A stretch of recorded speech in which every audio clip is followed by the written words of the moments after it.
Hello and welcome to this very special edition of Empire. With me, Anita Arnand, and me, William Dalrymple. And our very, very special guest, Peter Moore, who in the last episode was just hilarious about the fate of Dalrymple, because we could have had... Oh, I thought it was a very tragic tale. It was a very sad story.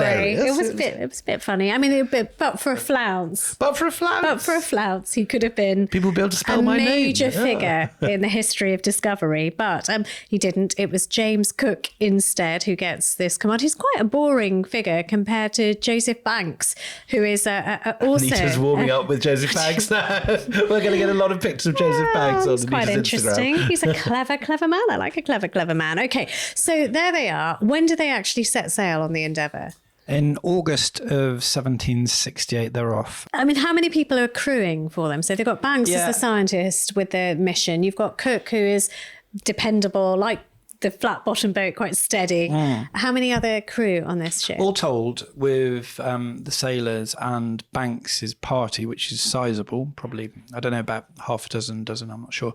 And it's this wonderful little area at the back of the boat. Yeah, they have where he's got his little trestle tables and his test tubes and his bottles. And, that's right, yeah. So it's probably about just over 90, I think. So if you imagine 90, what I said before... it used to be 15 and now it's 90. You were saying that the old Earl of They've completely Pembroke refitted the boat. They put in new floors. Where it used to be just a big coal hole. Yeah. They've cleaned it all up. Is it comfortable? I mean, or is it quite basic? Not really. Not comfortable in any way that we'd understand comfort, I don't think. But hammocks, I mean, what are we talking? Master and commander kind of hammocks underneath the decks? Yeah, the 14 inches regulation hammocks like banging into each other. It was hard work in a way, but I think the most difficult thing about it would be the emotional environment, in a way that you're kind of hemmed up with people without any release. Like the Big Brother house, in many ways. Okay, so and does the ship sort of change livery? Because now it's this great, royal, by royal command ship. Does it have a figurehead? Does it have like a beautiful kind of livery behind it? I mean, yes and no. I mean, it's painted up to look a bit nicer. It gets the,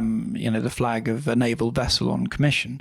But essentially, it's a weird hybrid of a coal ship with this, ephemera of a Royal Navy vessel. So I always thought of it like a cart horse with lipstick. Is that kind of the kind of thing you're talking about? Yeah, it's the kind of thing that you can imagine if you were like, someone who knew about ships in that time, they'd look at it and go, what the hell is that? Okay. It's a kind of strange apparition. But it's the Banks bit of the expedition that you obviously love, because in your account of it, Banks is absolutely centre stage. He arrives at Madeira, the first stop, and he's immediately out there collecting specimens. He's with his butterfly net and everything else. Well, this is just a process that doesn't stop. Whenever they get to land, Banks is off. It's like you press a button and it's botanise.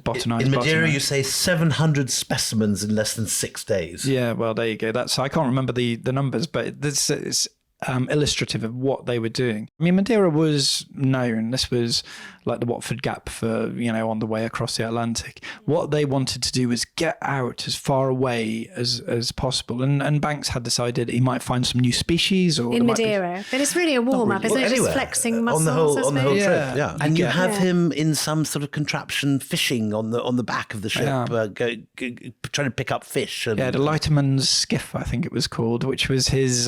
so he'd often be trailing behind when they were becalmed, or they were, he didn't stop. And they had this idea, I think, that they would collect in the mornings and they would classify in the afternoons.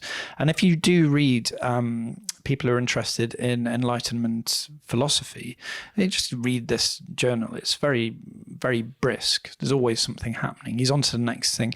His insights are very poetic sometimes. He's got a nice expressive voice, I think, that he uses. And he's drawing, or his friend Solander is drawing? He's got a young Scotsman called Sidney Parkinson, who I have to say is my hero, because You're very keen on him, aren't you? Yeah, I like Parkinson because he's a very thoughtful Quaker. He's an introvert, but his journal doesn't survive, but the foul copy of it does. So there's lots of notes which you can put together. I always think that Parkinson's journal is a great lost document. I bet you went looking for that. Yeah, well, it was. Yeah, it was. Why is it lost? I mean, I don't know. I think it disappeared in Banks's house afterwards. But anyway, that's a whole different story. But the Parkinson is like he's a very humane character as well. So So, for example, Banks is charging around in Labrador-like fashion all the time, whereas Parkinson actually stops to think about what's happening. And so Parkinson will record when one of the sailors dies, for example. Oh, I see. And Banks doesn't mention it Well, at all. if Banks mentions it, it's like we were delayed 2 days by the drowning of this. It's quite You see what this is? inconvenient. So he's very Fred crass died. sometimes. But Parkinson is a Yeah. considerable artist, and the illustrations that you include in they're your book beautiful. are beautiful Yeah, botanical paintings. Yeah. Okay, so they carry on. They're on the voyage. They've left Madeira. They're getting closer and closer to the equator. But crossing the equator is a really big deal for the Endeavour and crew. Tell us a little bit about that moment. Well, they had a traditional ceremony at that point. This is a great thing in all these travel accounts. Crossing the equator was a big deal. Crossing lines. This isn't particular to Endeavour, but this is one thing that they did observe at the time. And so crossing from the north into the southern hemisphere, they said required some sort of ceremonial moment. And weirdly, on the Endeavour, there was a very long account of what happened, which involved a subversion of authority. So all of those commissioned officers had to buy themselves off or agree to be ducked by the ordinary seamen. So it's a bit of a bizarre thing which goes on in the middle Be of ducked. I mean, is that exactly what it sounds like? Yeah, Doinked under the water. Yeah, and I think Banks paid himself off, and so would Cook, Right. for example. Right. I wrote about this in the sense that really in light of what happens later on with things like the bounty and shipboard management, and like how it was important to cohere as a social group, and these things interest you. There's a lot of drinking at this point too, isn't there? Yeah, they drink. But camaraderie-wise, then, are you saying that there was a distance between Banks, Cook and the crew, or that actually it was a good thing that there was a distance? I mean, you're describing two men who are slightly aloof. Yeah. Is that good or bad on a voyage? Well, I think like one the thing that Endeavour? was going to be central to the success of the voyage was the relationship between Cook and Banks. Mm-hmm.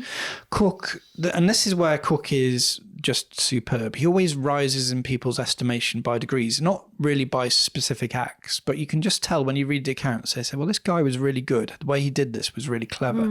And he kind of just grows in stature. And you have to remember, at the beginning of this voyage, you have Cook, who is not Captain Cook at this point. He would be called captain by convention by when they were on the ship, Yeah. but he was a lieutenant by rank. He was very... Okay, I don't see. I took that for granted, Captain Yeah. Cook. He's always been Captain Cook in my head. And right. he was a farm labourer's son Right. from North Yorkshire. He Right. had no status. He had no hereditary honour, which is how Right. they used to talk about He's a these. common man who ran the colliers. Yeah, He was yeah, a common man, and he'd yeah. been put in charge of this. The potential for it all going wrong was huge if they didn't respect him, if they thought that he was Weak. Yeah, if they thought he was weak. Yeah.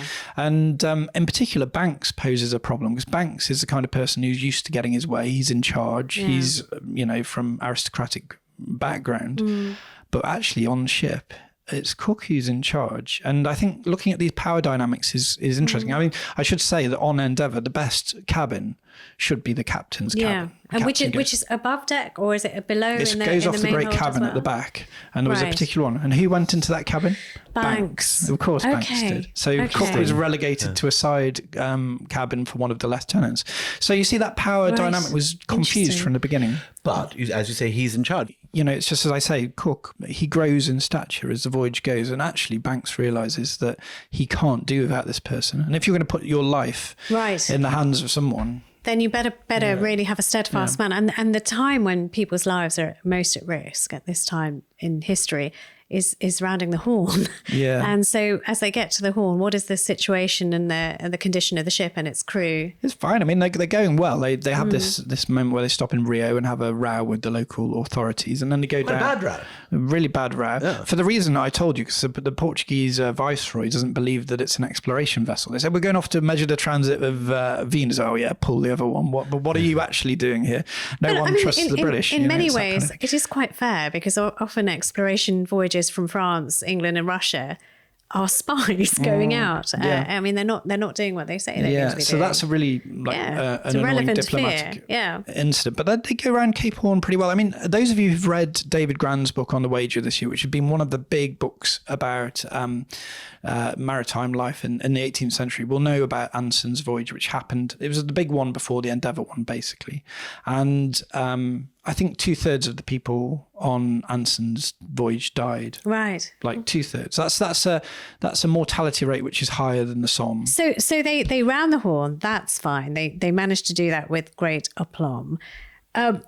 And, how long? Banks manages to get ashore and he gets what he wants as well. But how long before they reach the Pacific Islands, which is really what makes this voyage? Yeah, so this is just points out how good Cook is, because he follows his orders and he actually arrives in Tahiti, which is where. There's a whole backstory to this as well, but this is the place which the British call George's Island. The British were very fond of crowning new things George. When in doubt, when they discovered a planet in the 1780s, they called it George. But there was a planet called George. Yeah, that was Uranus. Yeah, Uranus was called George. Yeah, to begin with. Yeah, that's what the British first called. Can I just say, I find that just utterly delightful. I think we should always call Uranus George from now on. And so they were heading to this island that they had called George's Island, which is in the middle of the South Seas, perfect for transit observation. Yeah. Of course, it wasn't called George's Island. First person to get the proper name of the island is my friend Sydney Parkinson, who the day that he says it's called O Tahiti. Actually, like the O is an article, so it's actually just Tahiti, but they persisted with calling it O Tahiti for a long time. Right in the middle of the South Seas, in an area that we call the Society Islands, French Polynesia is its name today, and that's where the transit observations happened in, I think, June of 1769. 1769. And how do they, in the first meeting with the people who have lived in Tahiti /O Tahiti /George, what are they like? What do they describe them as being like? There had been some voyages earlier that had landed. So, this is a really fascinating bit of history that Anne Salmond, the New Zealand historian, has written about at length. And I would suggest people go and have a look at those books if they're very interested. But there's a series of encounters which happen on the voyages.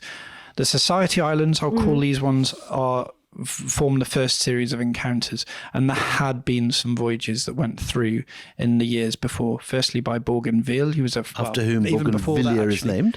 Yeah, and before that, there was a voyage of Byron who went, but particularly I'm not sure if Byron saw Tahiti, but Wallace, who also went in the Dolphin, the same ship, did. So, and you can imagine, and Anne Salmond describes these islanders as living a life of cosmic loneliness in the middle of the Pacific. Cosmic loneliness. Yeah, it's a beautiful phrase, which just stays with me, where you are alone in this watery world, and the Polynesians, who are the greatest seafarers in human history by miles, whatever the Imperial British did is nothing in comparison to that great question of how there was a colonial wave from Hawaii to New Zealand. How did that happen? That's a bonkers thing, but it happened because of Polynesian seafaring. Okay. And the period of long distance voyaging had stopped. In the first contact, as we call it, what does Banks say about it? What does Cook say about it? And what does your man Parkinson say about it? Yeah, I think one thing that really that everyone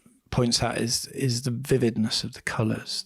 When you're in the middle of the Pacific, it's the kind of the turquoise blues of the water, the different areas of colour in the water, the jade green of the mountains which rise up from the sea. These kind of things are very prominent.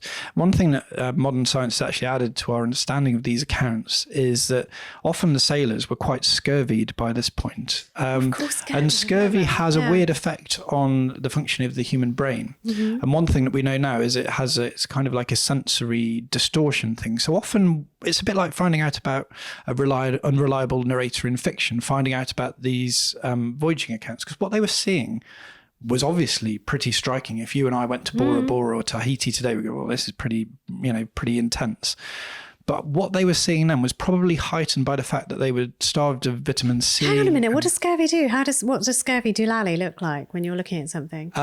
So this is all very new research, and this is something that I found fascinating when I was writing the book. But there's a disturbance of the sensory modulators basically in the brain. So it's almost like taking drugs, and you in a way there's a disruption of serotonin and dopamine. Right. So you get people acting in quite irrational ways and looking at things. So that even Cook himself, he was very on a level. Yeah, even he goes a bit strange at some points. And nowadays with modern science, people have looked afresh at these documents and said, actually, we think he might be scurvied at this point. So so we know what they thought it was vivid, it was beautiful. Did they talk about the people that they met? They do, very much so. And they interact with them very closely. Yeah, exactly. So these preceding voyages, Bougainville and Wallace, had established some form of meaningful connection between the two.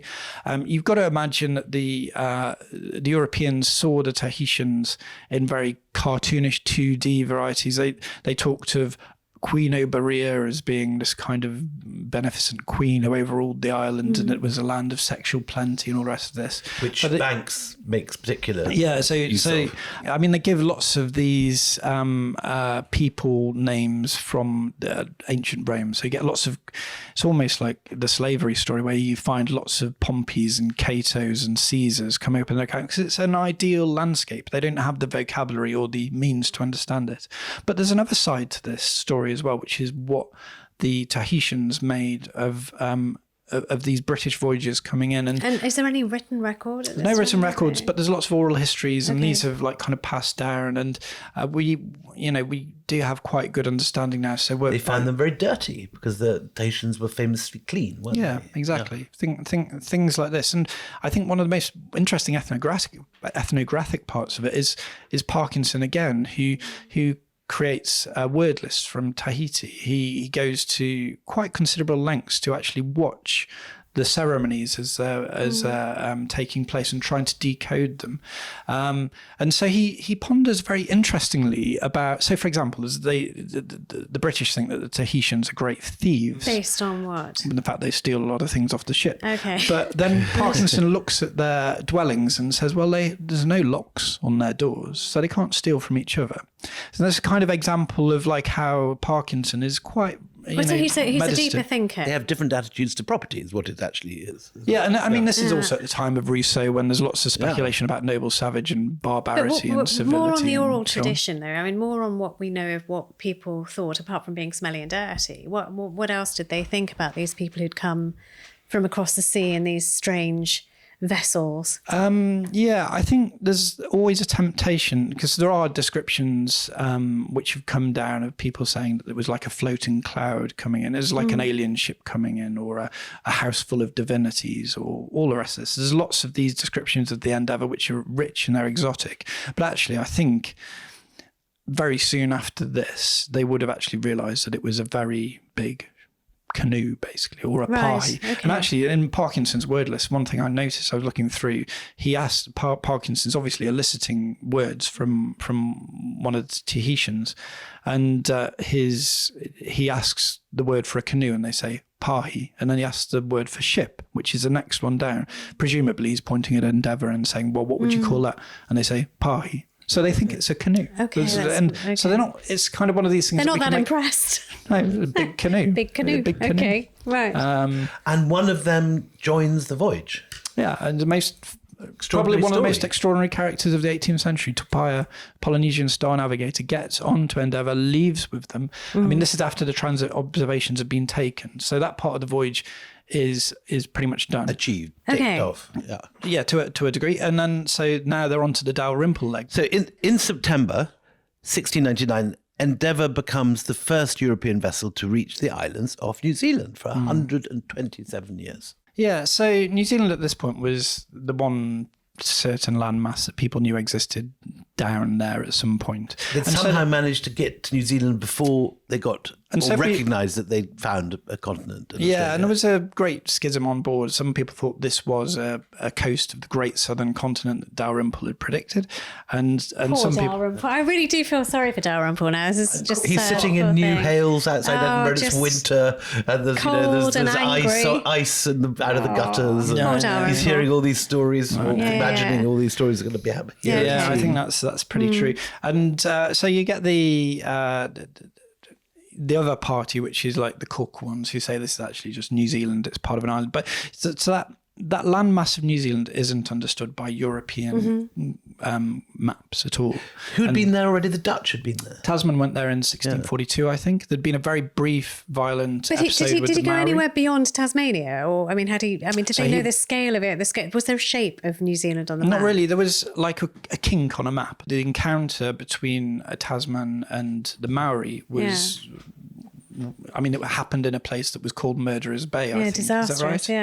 yeah. It didn't... I think that's right. And it was very brief. It was like, it wasn't meaningful in any sense. And this is, again, a story which is kind of repeated when Endeavour makes it to New Zealand. They get to this place on the eastern coast of the North Island. It's called Gisborne today. Yeah. The Maori called it Turanga Nui a Kiwa. And that's where a pretty infamous encounter with the Maori happened. So what happens? So Cook's guys go onto land. The Maori meet them. They meet them in friendship, or they meet them in war. The relationship in the Society Islands had been pretty friendly. Very friendly. Yeah, very friendly. Lots of relationships were forged of different types, and I won't go into all of them now. But the Maori were a different cast of character. They were warriors. They were warriors. Yeah, there was an important part of that was part of their culture. But some absolutely extraordinary things happen in Turanga Nui, which is still talked about today. First of all, there's a shooting which happens very soon after the Endeavour arrives, which results in the death of a Maori man called Tim Maro.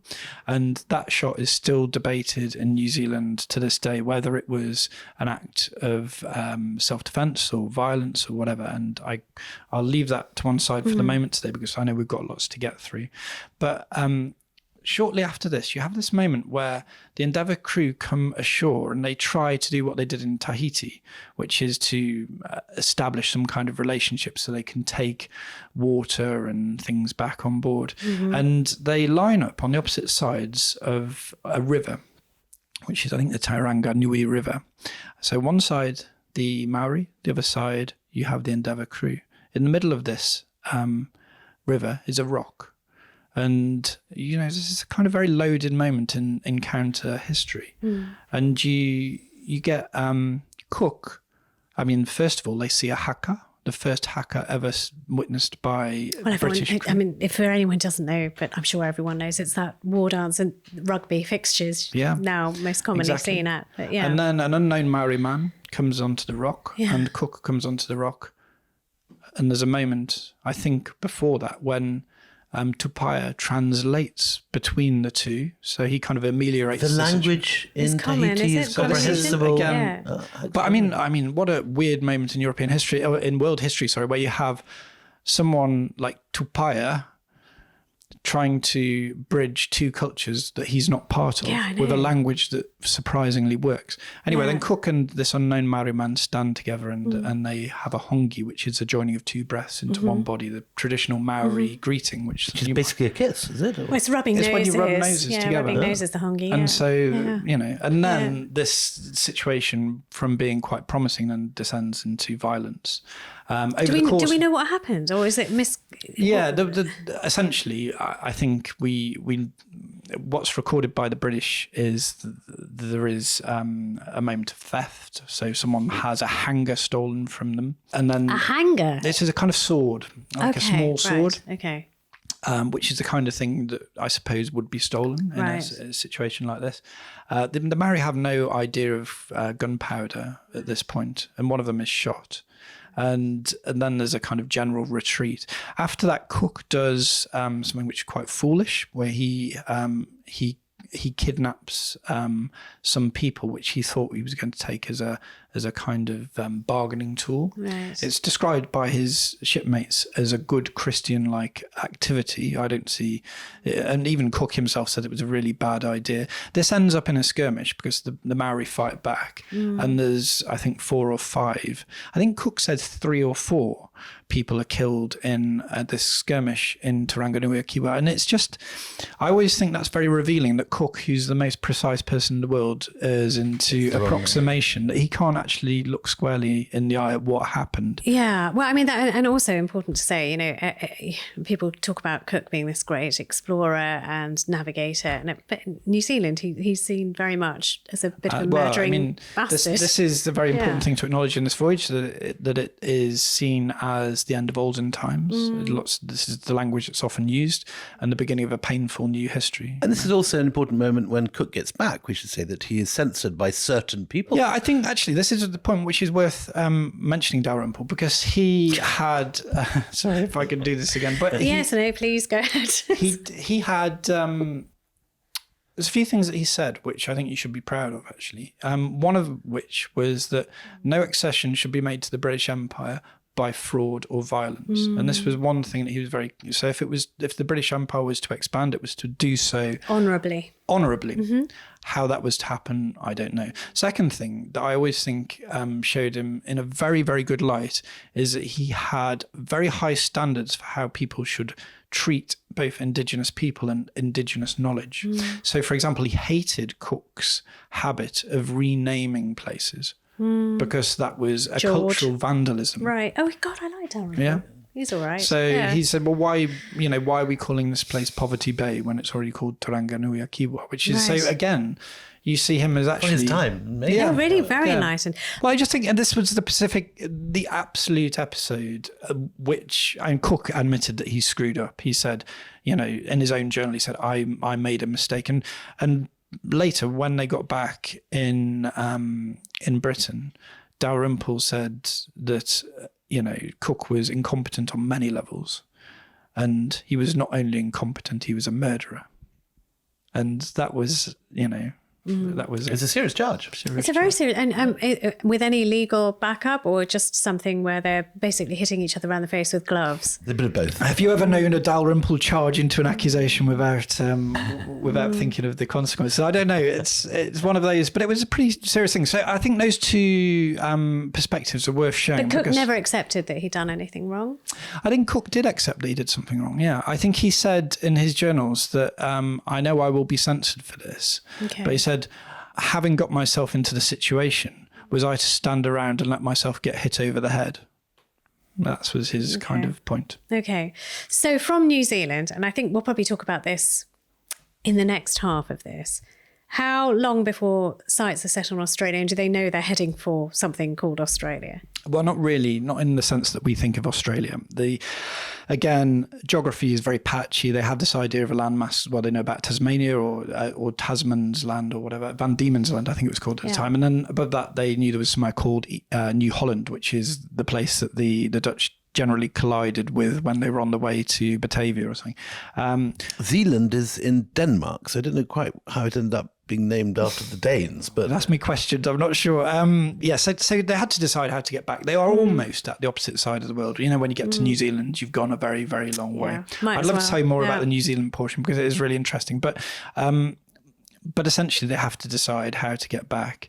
And Cook decides that he's going to go and fall in with the coast of New Holland, go north, get to Batavia, and then come back across the Indian Ocean on a very familiar route. By that point, you're fine. Okay. At this point, they're completely off the charts. So I love this. Okay, we'll go into the break now. Join us after the break when we put a coastline to that bit of gap in the middle of the map.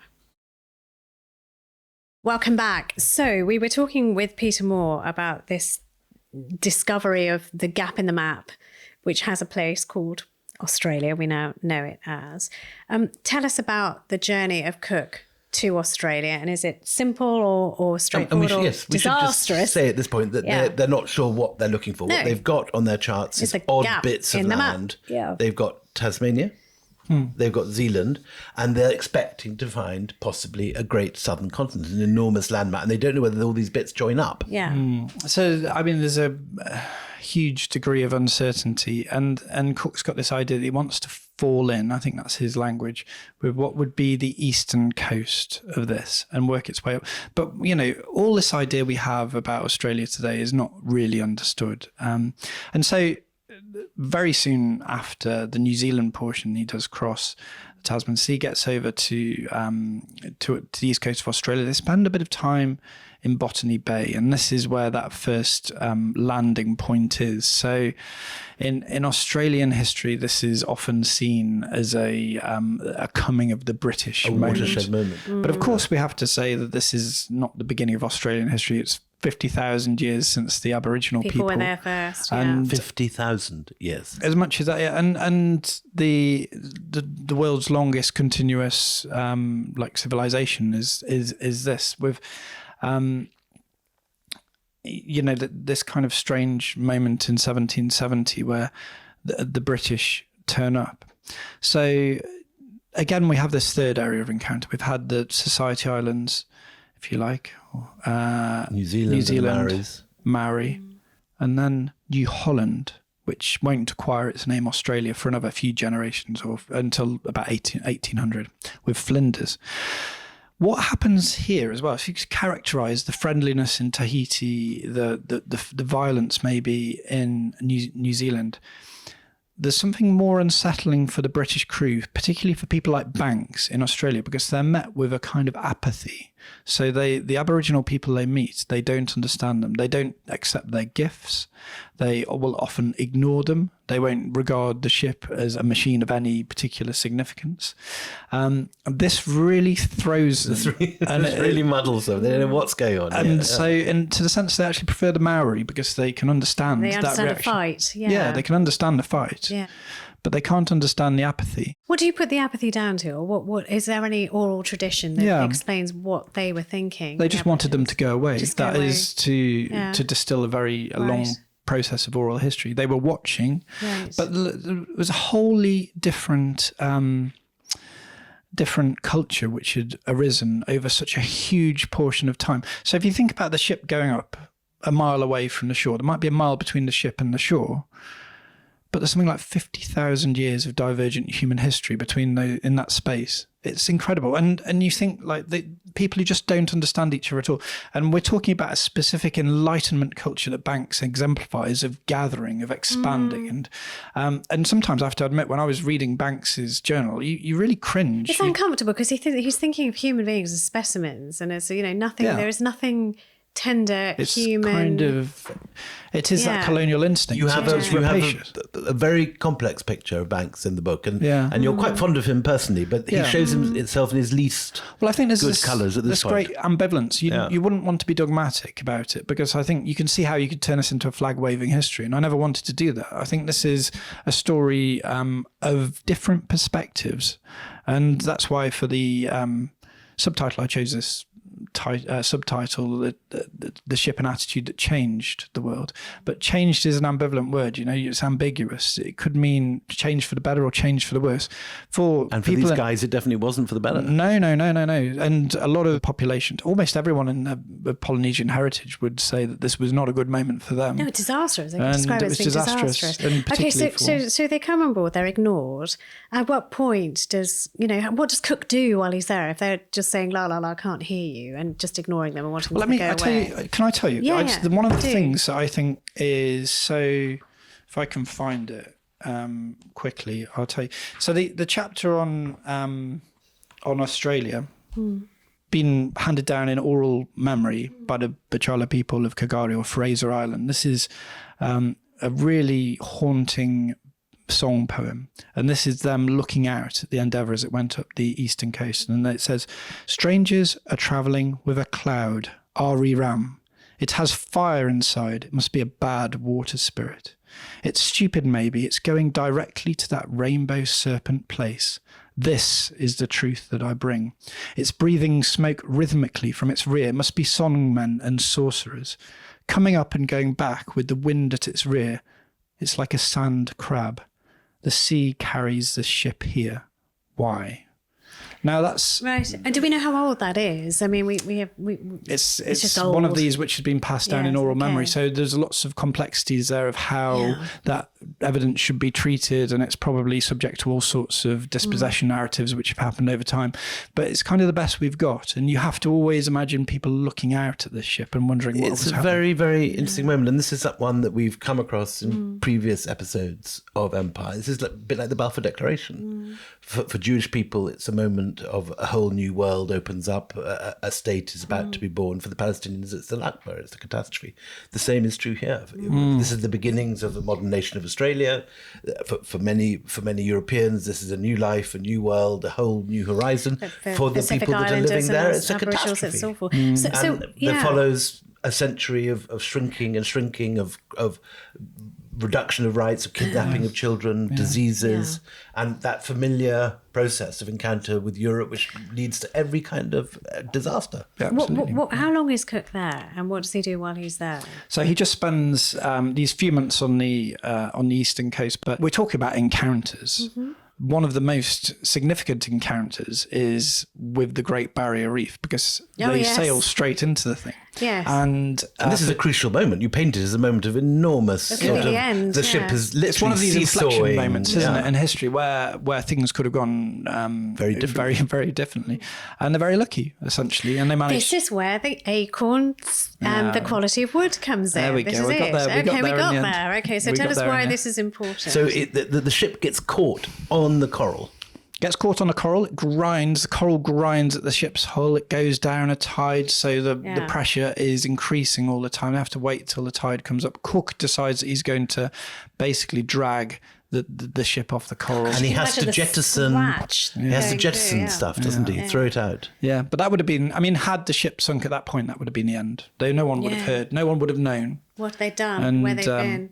And surely the history of Australia might have been different. But all of Banks's specimens that he'd been collecting by this point, they would have all gone. Anyway, they do manage to get it to. How'd they get off the? They wait for low tide. Yeah, well, they wait for the high tide, so the maximum pressure upwards, and then they kind of pull it off. And they're very lucky because a bit of the coral is stuck in the hull, and it kind of plugs the leak. Scratch the hole. And then they do this thing where they kind of plaster the ship up with a technique called fothering, where they tie a sail underneath, and the pressure of the water pushes the sail. Pushes up. Clever. It's a very clever thing to do. Clever. They managed to take it into the Dry dock almost, isn't it? yeah, It's like a sort of- this river, which again, this is colonial because this river is now known as Endeavour River, or it's the Warrambabiri, I think, is its proper name. But there's another series of encounters here with the Aboriginal people, which very lucky again, the Endeavour, because where they bring this ship into beach is a sacred ground where no blood is to be spilled. So the story goes. So they're not really in the danger that they might have been elsewhere. But this is where this famous moment happens where they encounter a kangaroo for the first time. And no one has the vocabulary to describe this creature, which says, you know, I just see one of these hopping past. You think, what the hell is that? So there's lots of funny explanations in journals saying, well, we think it's a hare or it's a deer or is it, you know, whatever. And so, they have the kangaroo there.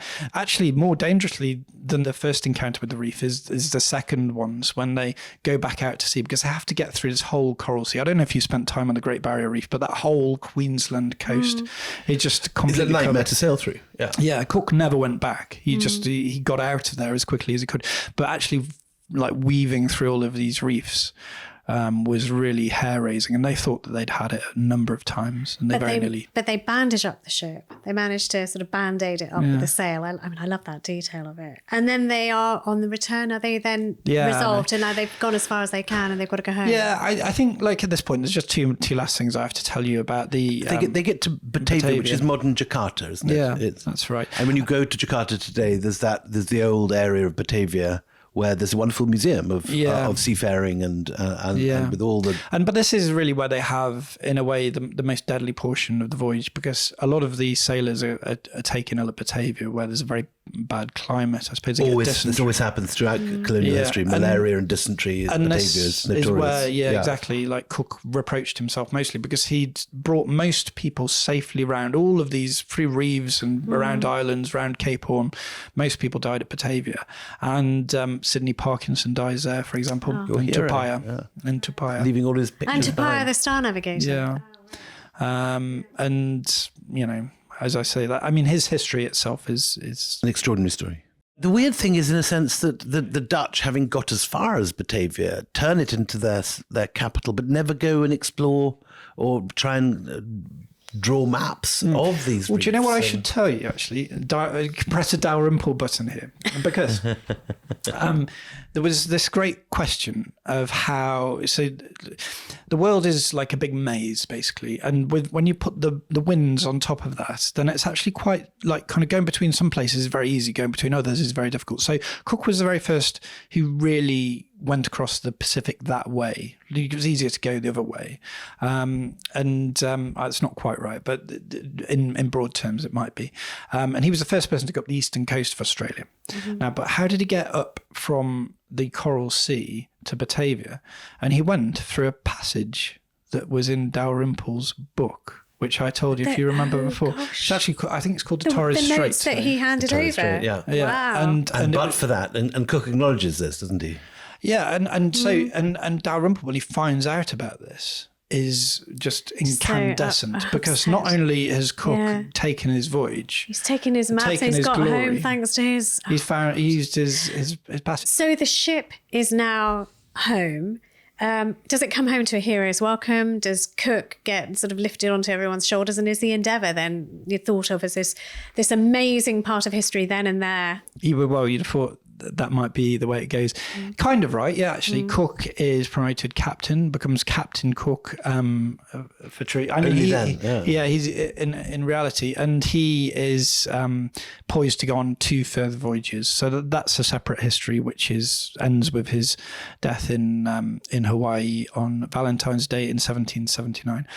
Banks is the celebrity. He is he's Lord of he's the rock and roll star, and I think he knows how to do PR. Well, Captain Cook is reticent and Yorkshire. Exactly. The ship itself keeps quiet. The ship itself is pretty much forgotten. No point in talking about it. Yeah, but nobody wants to turn the ship into a museum or a monument or nothing like that. It's repurposed. So what happens is it's sent out again on new commissions. So again, as Endeavour, it goes down to Falkland Islands a couple of times. And comes back from that. And I think its life would have been pretty much at an end because it was pretty worn out by this point. It had been through the Barrier Reef. Through the Barrier Reef, or the Barrier Reef had been through it. But then this last, and this is the thing that I'll kind of end with in a way, because this is the twist in the tale, because this the is story, partly your discovery. Yeah, well, not mine. I won't claim this, but it's not as well known, let's put it that way. The ship was then renamed the Lord Sandwich, and it was commissioned as a troop carrier. Now, in 1775, 1776, we all know what was happening then. American War of Independence in America, The biggest logistic problem in your world history to that point is how do you take a British army from Britain across the Atlantic in such massive numbers? And this Endeavour was renamed Lord Sandwich, and it sailed to New York Harbour in 1776 with all these Hessian troops. I have to say, Alexander Dalrymple's cousin William Dalrymple is in charge. But we'll pass over that. Oh my God! God, they can't get away from him. So the very last chapter, I suppose, is in Newport, Rhode Island, in Narragansett Bay, where it's used as pretty much a prison ship. And it's a pretty sad end to what great exploring vessel. Yeah, and in 1778, it's scuttled, which the French are coming for Rhode Island. You just talked over the saddest bit. It's scuttled, so it's basically the heart is taken out of it and it's sunk. It's sunk, deliberately. Of the French. As a barrier. Where's its body then? So this has become a huge hide and seek operation over the last 20 years. It's been the subject of this investigation by people in America, by the Australian National Maritime Museum, who are very keen to find it.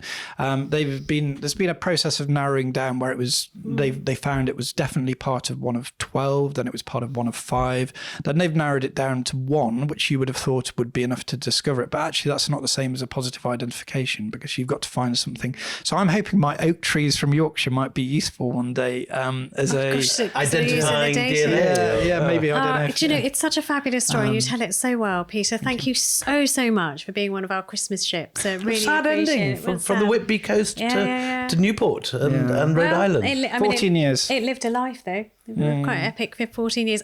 So thank you so much for being one of our Christmas ships. And there's not much else to say apart from ding dong merrily on your high. Thank you so much for being with Empire. We're going to be with you after Christmas. Till then, it's goodbye and ho ho ho from me, Anita Arnon. And goodbye and ding dong from me, William Dalrymple. Ding dong. Bye.